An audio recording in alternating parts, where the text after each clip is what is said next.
Ahojte lyžiari, v srdci západných Tatier pod hrebeňmi Roháčov leží lyžiarske stredisko Zverovka Spálená. Dlhé zjazdovky s optimálnym sklonom na športové lyžovanie tu vydržia vďaka severnej orientácii v perfektnom stave takmer celý deň.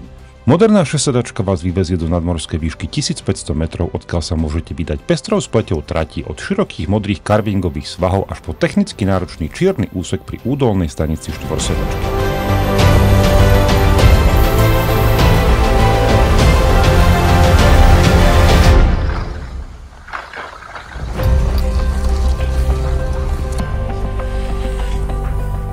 Po celom dni si môžete vychutnať tradičné a moderné špeciality v gastre na svahu alebo v samoobslužnej reštaurácii Spálená pri parkovisku. Ak hľadáte miesto, kde sa spojí šport, príroda a nezabudnutelná atmosféra, Roháče Spálená sú tou správnou voľbou. Príďte a zažite skutočnú zimnú rozprávku na vlastnej koži.